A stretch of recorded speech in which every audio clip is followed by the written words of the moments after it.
Welcome to Lose Lips, all the things you wanted to say but didn't know how to say it. Today's topic is preventing government shutdown again.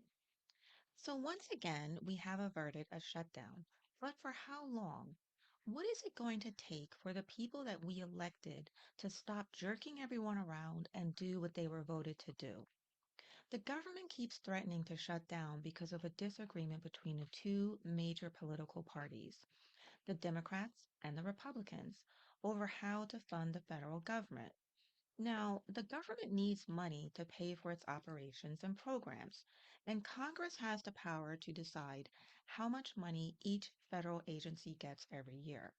However, if Congress does not pass a budget or a temporary funding bill by the end of the fiscal year, which is September 30th, then the government runs out of money and has to shut down some of its services until a new funding agreement is reached. Now, this can cause a lot of problems for federal workers, contractors, businesses, and the public who rely on government services. Some of the effects of a government shutdown are federal employees and military personnel who are deemed essential have to work without pay until the shutdown ends, while those who are not essential are furloughed or temporarily suspended from work. This can cause financial hardship and stress for many workers and their families. Think in terms of what happened when COVID first hit and a lot of companies were furloughing and laying off people. National parks, museums, monuments, and other public spaces that are funded by the federal government are closed to visitors, affecting tourism and local businesses. Some states may use their own funds to keep certain national parks open, but this is not always guaranteed. Airports may experience delays and disruptions as some security and air traffic control are furloughed, reducing the number of flights that can operate safely. Travelers may also face longer lines at customs and immigration checkpoints. Some benefits and services may be delayed or suspended, such as veterans' health care, food stamps, tax refunds, student loans, passport applications, and environmental inspections. Some federal research and development projects may be halted or slowed down, affecting scientific progress and innovation. Some federal courts may have to reduce their operations or postpone cases affecting access to justice and due process. I, for one, am tired of hearing the government is on the verge of another shutdown. It does not make sense that if you are elected, you can't get your job done. In private service, or any job for that matter, if you don't do your job, you are fired. Where are the principles of the people we elect? Have they forgotten that they work for the people and not for themselves? And these petty arguments they have are affecting the people that placed them there. I also find it interesting that during a shutdown, when services are cut, their paychecks are not. A government shutdown can also have negative effects on the economy, as consumer confidence and spending may decline, and the stock market may react negatively. A prolonged shutdown can also damage the reputation and credibility of the U.S. government at home and abroad. I mean, think about it. When the threat of a shutdown happens, we make global news. Why? Because United States is thought to be a superpower, and with superpower prestige comes certain responsibilities and actions. The world is watching the United States behave like children. Congress can't get along because of a phenomenon called political polarization, which means that two major parties, the Democrats and the Republicans, have become more ideology distant and hostile to each other over time. This makes it harder for them to cooperate and compromise on important issues, such as the budget, healthcare, immigration, and foreign policy.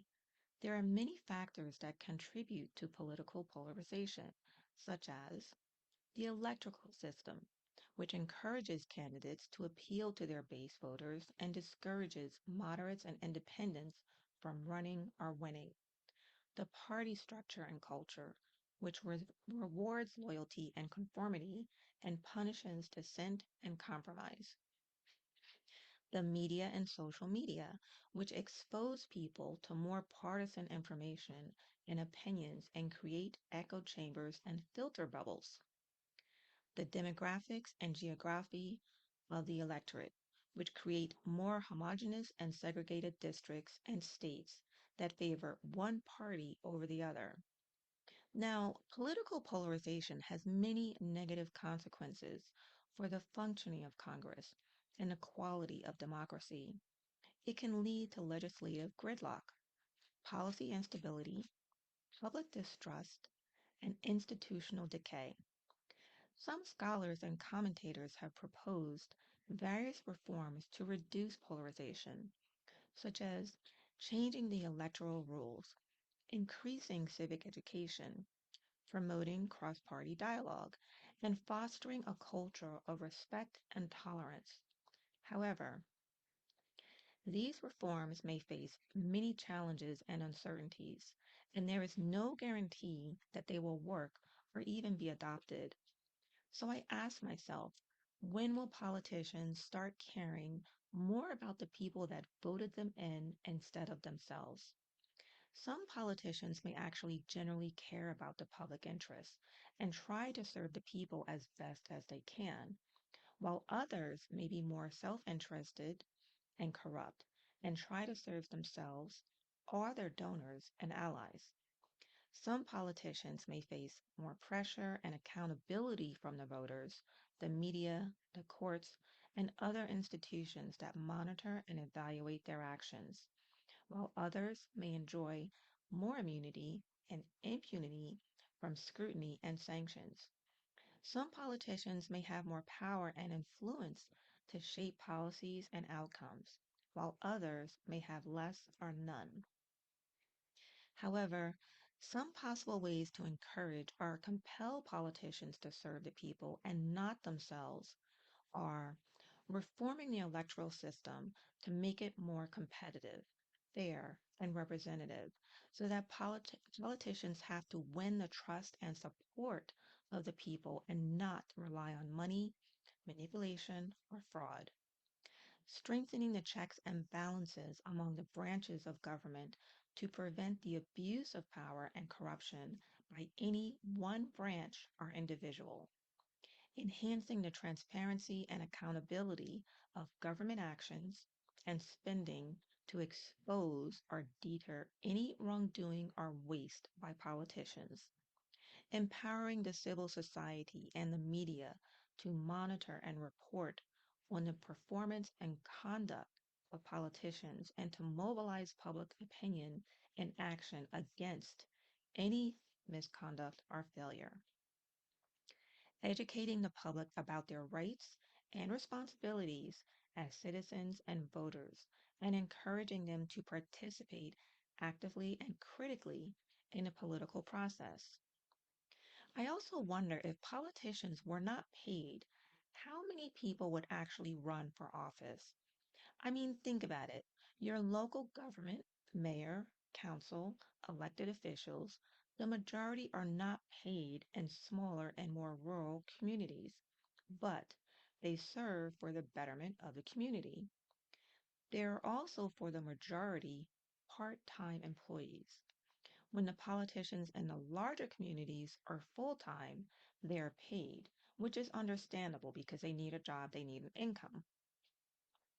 Why can't we make these politicians that we are voting for make a nominal salary at best and have them serve the people? If our tax dollars are going to be paying these idiot salaries, then they should be on par with the rest of America. Have you ever noticed that when a person goes to serve, all of a sudden they have newfound wealth? Why is that? Is it because they have been given either secret information where they can make a ton of money on the stock market, or have they been given the hand of a political lobbyist? These lobbyists make money, these corporations make money, all for their own benefit. And then the politician sees money that they didn't know they could have. And they forget about the principles they ran when they were running, and they forget about the people that voted them in. And the next thing you know, they have been bought. So get rid of the lobbying, get rid of their exorbitant salaries, and get rid of insider trading within the chambers. Take away the sweet incentives and see who really runs, because then you will see who really wants to work for the people. It won't be about them because there is nothing to gain. We talk about corruption in so many other corrupt countries, but look at our own doorsteps. Our Supreme Court is corrupt. Our politicians are corrupt. We even elected a corrupt president. It's time to put a stop to this madness. It's not enough to vote and be done with it for another 2 or 4 years. There needs to be accountability with these people. I, for one, am so tired of hearing about the government squabbles over stupid things. I mean, look, if the United States is looked upon as a superpower, then yes, we have responsibilities to other countries. And other countries are going to look to us as an example. Yes, when there are disasters, we will send food, clothing, medical supplies, personnel. Yes, when other countries are facing difficulties, we will send aid and weaponry so that they can defend themselves. This is not going to stop. It's not going to end. People want to come to the United States because it is the land of the free, and what we have here, they don't have. They believe that dreams can come true here. Think about that. Dreams come true here. No matter how much we are or think we are suffering, someone always has it worse off than us. I understand that there are a lot of people crossing the borders and we are now building a wall to keep people out. But they will find a way in regardless. And even without this wall, think of why they are coming into our country. What do we have that they don't have? This is what it means to be an American. This is what it means to live in the United States. This is what it means to serve politically for our country. You are serving the people, not for yourselves. Yes, we still have our problems and they will be dealt with. Now that we have this temporary gap to fund the government until XYZ date, more progress needs to be made in the chambers, but we are only prolonging another date until it is finalized. I mean, fight all you want about who is a good or a bad president, but the truth is, when Trump was in power, he served himself and his corporate friends, which is why the debt ceiling is so high now. But now we have to deal with it. Trump is no longer in office. And for those Trump supporters who declare he was the best president ever, why did he have so many bankruptcies? Why is he in so many trials now? These are some of the possible ways to make politicians serve the people and not themselves. But they are not easy or guaranteed to work. They require a lot of effort, cooperation, and commitment from various actors and institutions in society. They also face many challenges and obstacles from those who benefit from the status quo or resist change. Ultimately, it is up to the people themselves to demand and ensure that their politicians serve them and not themselves. I'm actually going to stop now because I'm starting to get very heated over the entire stupid mess that is going on right now. But these are discussions that need to take place and happen for us to move forward. Yes, people are struggling. I am struggling, but it doesn't stop me from opening up my wallet or clearing out my clothes closet or even donating food to pantries because I know and believe that even in my struggles, someone else has it worse than me and my family. That's all for now. Thanks for listening to Loose Lips, and until next time.